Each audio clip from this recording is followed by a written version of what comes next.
আসলে মা মনে হয় এমনই হয়। মাদেরকে দেখেই পৃথিবীতে দুনিয়ার শিক্ষা গ্রহণ এভাবেই হয়।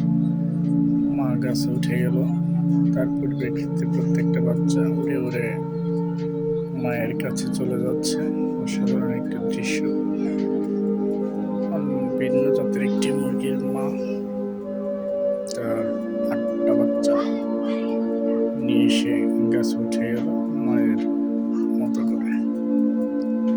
মা তো এইভাবে শিক্ষা দেয়। মায়ের শিক্ষা কখনো ছোট হয় না। মায়ের শিক্ষাগুলো সবসময়ের জন্য বড় হয়। এই সেই মা নিজে খেয়ে না খেয়ে তার বাচ্চাদেরকে কিভাবে লালন পালন করবে, কিভাবে শিক্ষা দেবে। কথায় মা অতুলনীয়। মায়ের স্নেহ, মায়ের ভালোবাসা অবিরাম। মা এমন একটা নাম যেটা এত বিশ্বস্ত, যা দেখলে বোঝার কোনো উপায় নেই। আল্লাহ তাআলার নিয়ামতের একটা নাম মা। মা নাম ব্যবহারেই সবকিছু। মা তো সেই মা যার স্নেহ, ভালোবাসা, আদর দিয়ে এইভাবে বাচ্চাদেরকে আগলিয়ে রাখে। এভাবে দেখাটা অনেক সুন্দর লাগে। মনে হয় যে কি অপরূপ দৃশ্য। মায়ের ছাউনিতে কিভাবে বাচ্চারা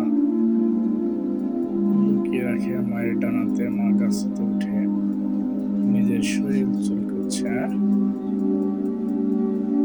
তার পাশাপাশি এখান থেকে এটা দারুণ মনোরম পরিবেশ। গাছে, সবুজ গাছের ডালে বসে এইভাবে পার করছে বাচ্চাগুলো। দেখতে অসাধারণ। মায়ের সাথে সাথে নিজেদের শরীরগুলো চুলকিয়ে নিচ্ছে। মায়ের ডানার নিচে সবগুলো মুরগির ছানা উঠে পড়ে আছে। দেখতে অসুন্দর লাগে। খুব সুন্দর। এক কথায় একটা বাচ্চা নিচে পড়ে গেছে, উঠে এসলো, সবাই মায়ের ডানার নিচে বসে আছে। অসাধারণ দেখতে।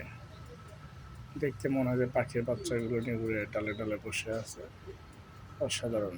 মা, তুমি তো মাই, সেই মায়ের আদর আপ্যায়ন। তুমি